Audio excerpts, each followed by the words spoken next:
সুপ্রিয় শিক্ষার্থীরা, আশা করি তোমরা ভালো আছো।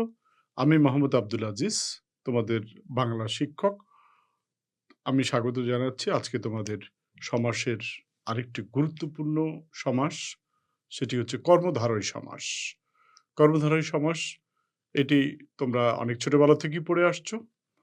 তবে আজকে আমি যেভাবে বুঝাবো সেটা নিশ্চয়ই অনেক নতুনত্ব তোমাদের কাছে মনে হবে এবং আমি শতভাগ কনফার্ম যে তোমরা খুব ভালো করে বুঝতে পারবে যদি মনোযোগ দিয়ে তোমরা ক্লাসটি দেখো এবং শোনো, তাহলে বুঝতে পারবে।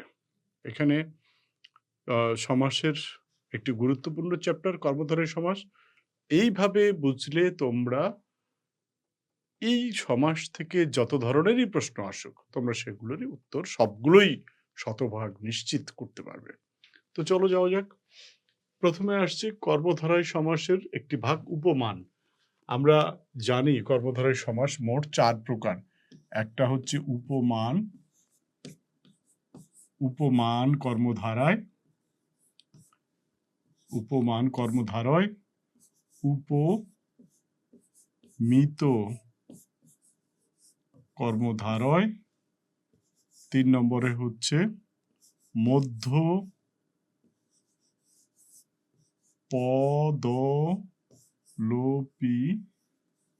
কর্মধারয় এবং ৪ নম্বরে হচ্ছে রূপক কর্মধারয়।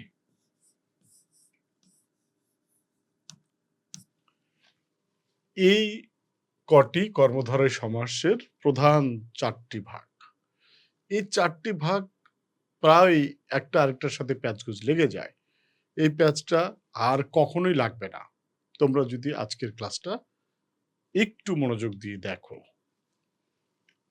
প্রথমে আসছে উপমান কর্মধারয় সমাসে। প্রথম আমরা এটা পড়ছি, উপমান কর্মধারয় সমাস কি জিনিস?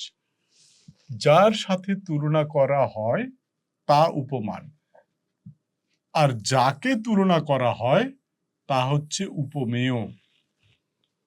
হ্যাঁ, উপমেয়। এখানে দুটো কি জিনিস এটা আমি দেখাচ্ছি, এখানে উদাহরণে আছে। উপমানের সাথে গুণবাচক শব্দের সমাস হয় উপমানের সাথে। তাহলে যার সাথে তুলনা করা হয় তা হচ্ছে উপমান, আর যাকে তুলনা করা হয় সেটা হচ্ছে উপমেয়।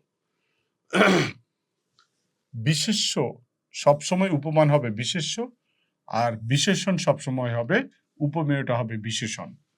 অর্থাৎ উপমান উপমানটা সবসময় বিশেষ্য আর উপমেয়টা বিশেষণ হবে, দিয়ে সমস্ত পদ হবে। অর্থাৎ উপমান কর্মধারয় সমাসে বিশেষ্য এবং বিশেষণ মিলায়ে হবে সমস্ত পদ তৈরি হবে।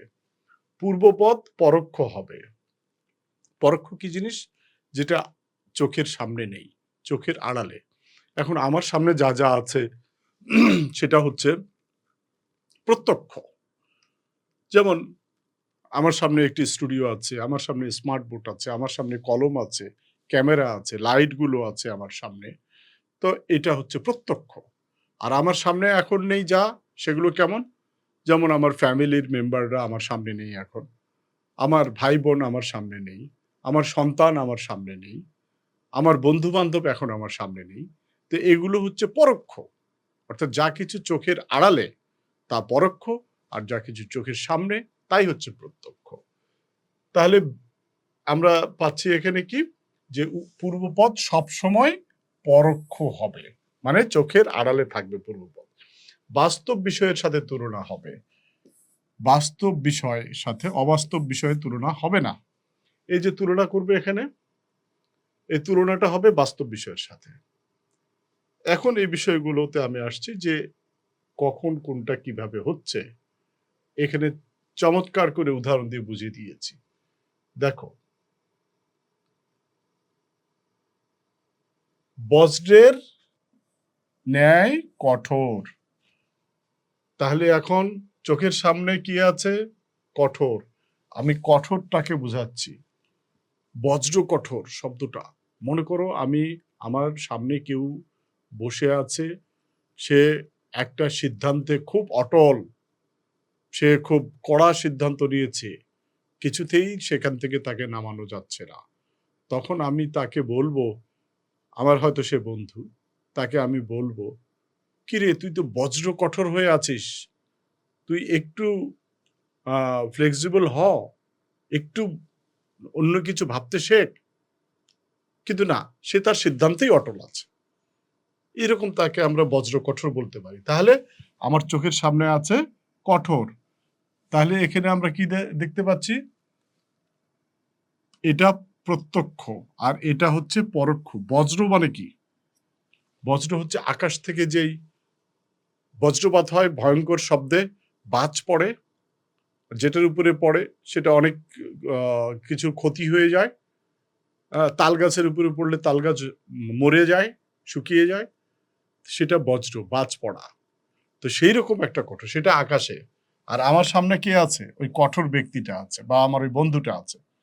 তাহলে পূর্বপদ পরোক্ষ আর পরপদ প্রত্যক্ষ। এবং বাস্তব বিষয় বজ্রও কঠোর, আবার বন্ধুটাও কঠোর। বাস্তব কোনো বিষয়ের সাথে উদাহরণ দেওয়া হচ্ছে। এবারে আসি উপমান বিশেষ্য পদ। তাহলে এটা যার সাথে এখানে দেওয়া ছিল উপমানের সাথে গুণবাচক শব্দের সমাস হয়। এটা একটা গুণ, কেমন? সে কঠোর, গুণবাচক শব্দ। তো যার সাথে তুলনা করা হয়, তো বজ্রের সাথে তুলনা করছি, সেটা কি? সেটা হচ্ছে উপমান। তাহলে উপমান সবসময় বিশেষ্য পদ। তো বজ্র তো সবসময় বিশেষ্য পদ, অর্থাৎ এটা বিশেষ্য আর এটা বিশেষণ। কঠোর হচ্ছে, আমি বড় করে দেখাচ্ছি, কঠোর হচ্ছে বিশেষণ, বজ্র হচ্ছে বিশেষ্য। বিশেষ্য যোগ বিশেষণ, এটা উপমান, এটা উপমেয়। তাহলে এটার সাথে তুলনা করা হচ্ছে এটাকে, এবং এটা পূর্বপদ, এটা পরপদ। তাহলে বজ্র পূর্বপদ, পূর্বপদটা সবসময় পরোক্ষ, চোখের আড়ালে আছে। আমি এটাকে দেখতে পাচ্ছি, ওই কঠোর ওই ব্যক্তিটা, ওই বন্ধুটা আমার সামনে, তাই আমি ওকে তুলনা করছি। এখানে দেখো আবার কাজলের সাথে তুলনা করছে কি? কালোকে। আমি হয়তো কাউকে বলছি যে আমার চোখের সামনে আছে, তাকে আমি বলছি, কি ব্যাপার তোমার কাজল কালো চোখ এরকম ছলছল কেন? ছলছল মানে কি? চোখে পানি এসেছে, হয়তো সে কোনো কষ্টে আছে, দুঃখে আছে, তার হৃদয় কোনো বেদনা ভারাক্রান্ত হয়ে আছে। তা আমি তাকে বলছি, কি ব্যাপার, কি হয়েছে তোমার? তোমার কাজল কালো চোখ ছলছল কেন? তাহলে কাজল কালো চোখটা তো আমার সামনে আছে, তাহলে কালোটা আমার সামনে, এটা প্রত্যক্ষ, আর কাজল আমার চোখের আড়ালে। তাহলে ওখানে কি ছিল? উপরে কি ছিল? যে এটা বিশেষ্য, কাজল বিশেষ্য, এবং এটা বাস্তব বিষয়। কালো তো কালোই, চোখও কালো, উদাহরণ দিচ্ছে, বাস্তব বিষয়ের সাথে তুলনা হচ্ছে। আর পূর্বপদ পরোক্ষ, মানে কাজল এখানে পূর্বপদ। তাহলে এই পূর্বপদটা যে পরোক্ষ, মানে চোখের আড়ালে, এটা তো সত্যি। এখানে বজ্রটাও ছিল চোখের আড়ালে, এটা তো সত্যি। তাহলে পূর্বপদ সবসময় পরোক্ষ হবে, চোখের আড়ালে থাকবে, বক্তার চোখের আড়ালে থাকবে। পরপদ হবে প্রত্যক্ষ, চোখের সামনে থাকবে। এবং পূর্বপদ সবসময় কি হবে? পূর্বপদ সবসময় বিশেষ্য হবে। এই যে উপমান সবসময় বিশেষ্য পদ হবে। তো বজ্রও বিশেষ্য, কাজলও বিশেষ্য, নাম শব্দ। নাম শব্দ মানে বিশেষ্য, আমরা জানি। তো এইবারে আসছে পরেরটাতে, দেখো মিশির মতো কালো। কালোটা কিসের মতো? মিশি, মিশিও কালো, কালোও কালো। তাহলে বাস্তব বিষয়ের সাথে উদাহরণ হচ্ছে, উপমা দেওয়া হচ্ছে। কিন্তু মিশি আমাদের চোখের আড়ালে, অর্থাৎ পূর্বপদ চোখের আড়ালে, আমাদের সামনে আছে কালো। তো আমি কালোটাকে বোঝাতে গিয়ে মিশি বলছি। গজের ন্যায় মূর্খ, এটা বিশেষ্য পদ, এটা মূর্খ হচ্ছে বিশেষণ পদ। তাহলে এটা এটাকে তুলনা করছে গজের সাথে। গজ মানে কি? হাতি। তাহলে এটা চোখের সামনে নাই। এই মূর্খ কাউকে তুলনা করতে গিয়ে আমি তাকে বলছি, তুমি একটা গজমূর্খ, মানে তুমি হাতির মতো বোকা, সোজা কথা। তাহলে এটা চোখের আড়ালে হাতিটা, আমার সামনে মূর্খটা বসে আছে। তাই পূর্বপদ পরোক্ষ মানে চোখের আড়ালে, আর পরপদ প্রত্যক্ষ চোখের আড়ালে। তেমনি তুষারের ন্যায় ধবল। তুষার বিশেষ্য, ধবল হচ্ছে বিশেষণ। এটা তুষার হচ্ছে চোখের আড়ালে, আর ধবল হচ্ছে চোখের সামনে। তেমনি বকের নেই ধার্মিক, বক চোখের আড়ালে, ধার্মিক ব্যক্তিটা চোখের সামনে। বক হচ্ছে বিশেষ্য পদ, ধার্মিক হচ্ছে বিশেষণ পদ। এভাবে প্রত্যেকটা ক্ষেত্রে আমরা দেখতে পাবো যে পূর্বপদ পরোক্ষ আর পরপদ প্রত্যক্ষ। পূর্বপদ বিশেষণ, কচু বিশেষ্য, কুসুম বিশেষ্য, শস বিশেষ্য, তুষার বিশেষ্য, গো বিশেষ্য, রক্ত বিশেষ্য। কোমল বিশেষণ পরপদ, ব্যস্ত বিশেষণ, শীতল বিশেষণ, বেচারা বিশেষণ, লাল বিশেষণ। তাহলে পূর্বপদ বিশেষ্য, পরপদ বিশেষণ। পূর্বপদ পরোক্ষ মানে চোখের আড়ালে, এগুলো সব, আর এগুলো সব চোখের সামনে। এবং বাস্তব বিষয়, বাস্তব বিষয়ের সাথে উপমা দিচ্ছে।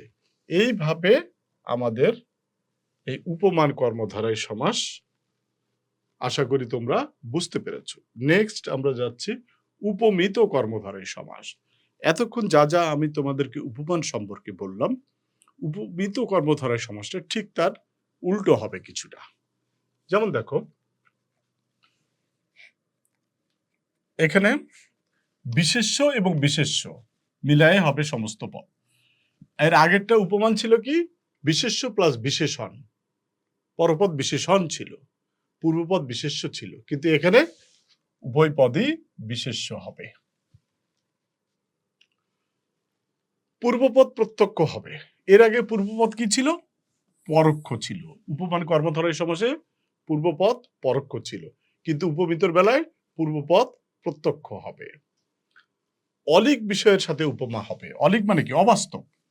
কিন্তু ওটাতে কি ছিল? বাস্তব। আমি ওটাতে আবার ফিরে যাচ্ছি, বাস্তব বিষয়ের সাথে। এই যে বাস্তব বিষয়ের সাথে উপমা হবে, এই যে বাস্তব বিষয়।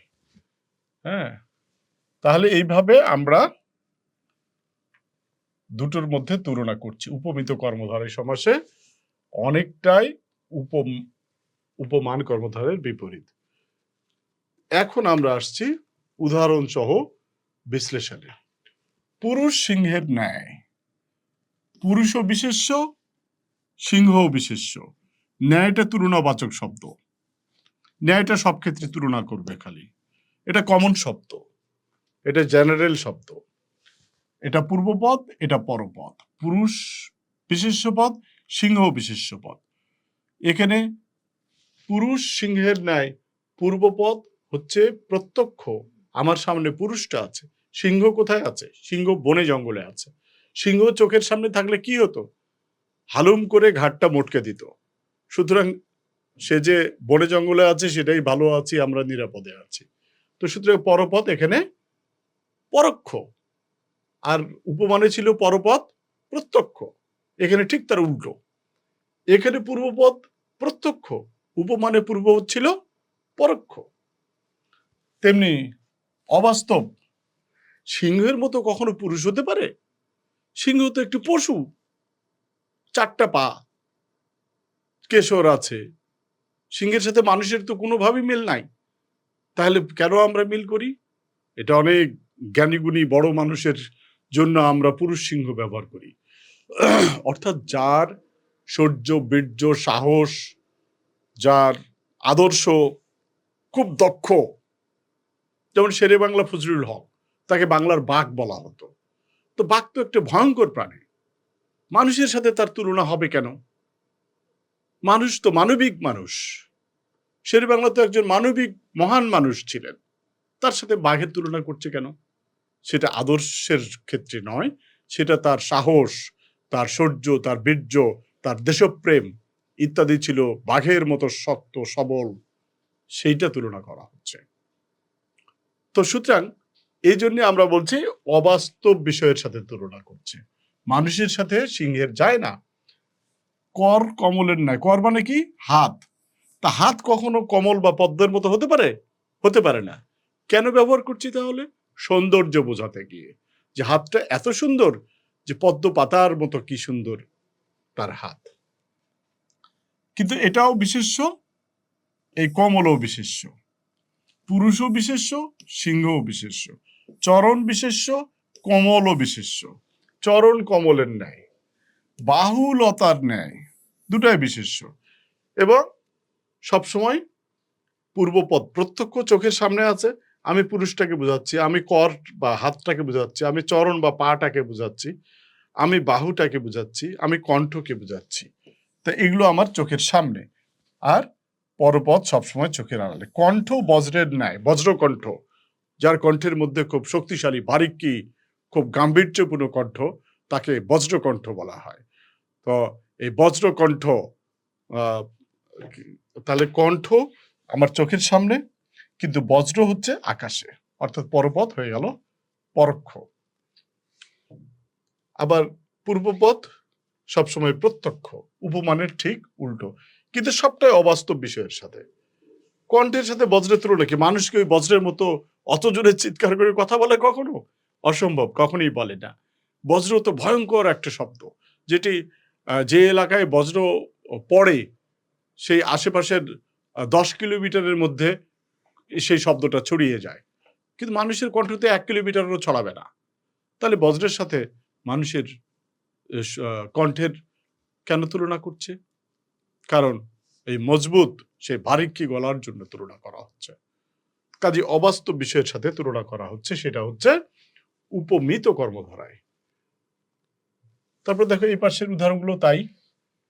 মুখ চন্দ্রের ন্যায়, এটা সৌন্দর্য বোঝাতে হচ্ছে, কিন্তু কখনো কি মুখ চাঁদের মতো দেখতে? চাঁদ তো চাঁদ তো মনে করো যে ধূলিকণাপূর্ণ একটি আকাশের সেই উপগ্রহ, আমাদের পৃথিবীর একটি উপগ্রহ, সেটি ধূলিকণায় পরিপূর্ণ। তো মানুষের মুখের সাথে তো সেটা তুলনা যায় না, কিন্তু চাঁদ দূর থেকে সুন্দর লাগে। আমরা সেই সৌন্দর্যটাকে তুলনা করতে আমরা মুখের সাথে উপমা দেই, যে চাঁদের মতো মুখ বা মুখচন্দ্র। তাহলে এটাও বিশেষ্য, এটাও বিশেষ্য। এটা বাস্তব বিষয়ের সাথে তুলনা হয়নি, অবাস্তব। এবং এটা হচ্ছে প্রত্যক্ষ, এটা পরোক্ষ। এটা প্রত্যক্ষ, পরপদ পরোক্ষ। পূর্বপদ প্রত্যক্ষ, পরপদ পরোক্ষ। দ্বীপকে তুলনা করছি বয়ের সাথে। এইভাবে সবটার পূর্বপদ প্রত্যক্ষ চোখের সামনে আছে, কিন্তু পরপদ সবগুলোই চোখের আড়ালে আছে এবং অবাস্তব বিষয়ের সাথে তুলনা করছে। কুমারী ফুলের ন্যায়, সৌন্দর্য বোঝাতে তুলনা করছে। দুটাই বিশেষ্য পদ, এটাও বিশেষ্য, এটাও বিশেষ্য, কিন্তু অবাস্তব বিষয়। ফুল তো সেই একটি উদ্ভিদ জাত একটি সুন্দর একটি জিনিস, এসে সেটার সাথে একটা মানুষের দেখতে তো মিল নাই, কিন্তু মিলটা কোথায়? সৌন্দর্যের দিক থেকে প্রকাশ করা হচ্ছে। আচ্ছা, এই গেল তাহলে উপমান আর উপমিতর বিষয়গুলো। আশা করি তোমরা বুঝতে পারছো। এই প্রথম দিকে যে কথাগুলো লিখেছি, এই কটা কথা, সেই কটা কথা তোমার উপমিতর বেলায় এগুলো মনে রাখতে হবে এবং উদাহরণগুলো বুঝতে হবে। ঠিক উপমানের বেলাও তাই। এবার আসছে মধ্য পদলোপী কর্মধারয় সমাস।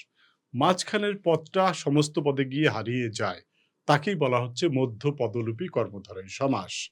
এখানে মাঝখানের পদটা তোমার ব্যাসবাক্যে থাকবে, বাট সমস্ত পদে গিয়ে হারিয়ে যাবে।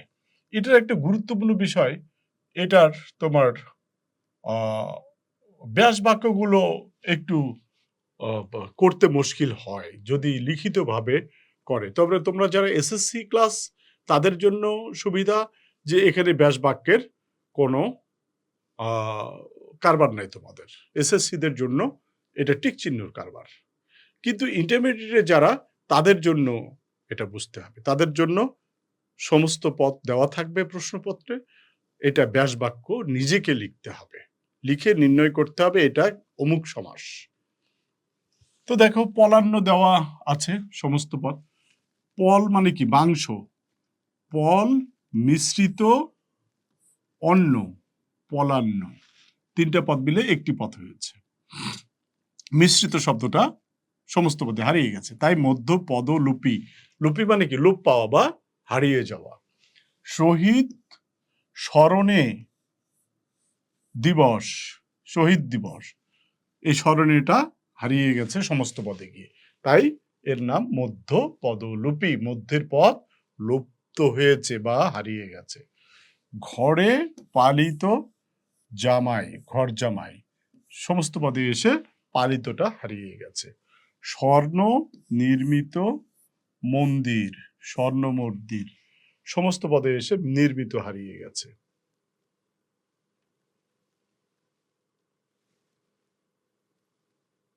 জ্যোৎস্না, স্নাত রাত, জ্যোৎস্না রাত, স্নাতটা হারিয়ে গেছে।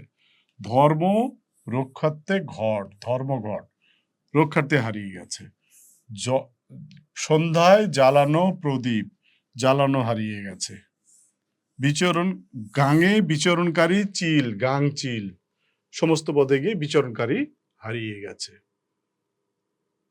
ঠিক তেমনি শোক প্রকাশে সভা সমস্ত পদে প্রকাশে হারিয়ে গেছে। ঘি মিশ্রিত ভাত, মিশ্রিত হারিয়ে গেছে সমস্ত পদে। মৌ আশ্রিত মাছি, তাহলে আশ্রিত সমস্ত পদে গিয়ে হারিয়ে গেছে। আয়ের উপর ধার্য কর, তাহলে এখানে এই উপর ধার্য হারিয়ে গেছে মধ্যপদ। জয় লব্ধ মুকুট, জয় মুকুট লব্ধ হারিয়ে গেছে। শিক্ষা বিষয়ক মন্ত্রী, শিক্ষামন্ত্রী বিষয়ক হারিয়ে গেছে। মানি রাখার ব্যাগ, মানি ব্যাগ রাখার হারিয়ে গেছে। প্রাণ হারানো ভয়, প্রাণ ভয় হারানোটা হারিয়ে গেছে। অর্থাৎ আমরা দেখছি সর্বক্ষেত্রেই মাঝখানের পদটা সমস্ত পদে গিয়ে উধাও হয়ে যাচ্ছে, লুপ্ত হয়ে যাচ্ছে, হারিয়ে যাচ্ছে। তাই আমরা এটাকে বলতে পারছি মধ্য পদলোপী কর্মধারয় সমাস। নেক্সট যাচ্ছে এবং সবশেষ হচ্ছে রূপক কর্মধারয় সমাস। একটি কথা এখানে তোমাদেরকে মনে রাখতে হবে, রূপক মানেই হচ্ছে ইংরেজিতে যেটাকে বলে সিম্বলিক, বাংলায় বলে প্রতীকী বা রূপক, বা অ্যাবস্ট্রাক্টও বলতে পারে। অ্যাবস্ট্রাক্ট, মিস্ট্রিশিয়াস, রহস্যময়, যেটার বাস্তব কোনো অস্তিত্ব নেই, কাল্পনিক অস্তিত্ব, সেটি হচ্ছে রূপক। যার সাথে তুলনা করা হয় সেটা উপমান, যাকে তুলনা করা হয় উপমেয়। উপমেয় পদের সাথে উপমানের যে অভেদ কল্পনা, এই অভেদ কল্পনার কথাটা মাথায় রাখতে হবে। অভেদ, একটা আরেকটার সাথে অভিন্ন, এটা হচ্ছে রূপক কর্মধারয়। এ সমাজের সমস্ত পদটি কাল্পনিক হবে, এর সমস্ত পদ কাল্পনিক, কোনো বাস্তব অস্তিত্ব নেই। পৃথিবীর কোথাও এর কোনো বাস্তব অস্তিত্ব নেই এই কাল্পনিক শব্দগুলোর। এই কথার কথা মনে রেখে আমরা উদাহরণগুলো দেখছি। দেখো দেখো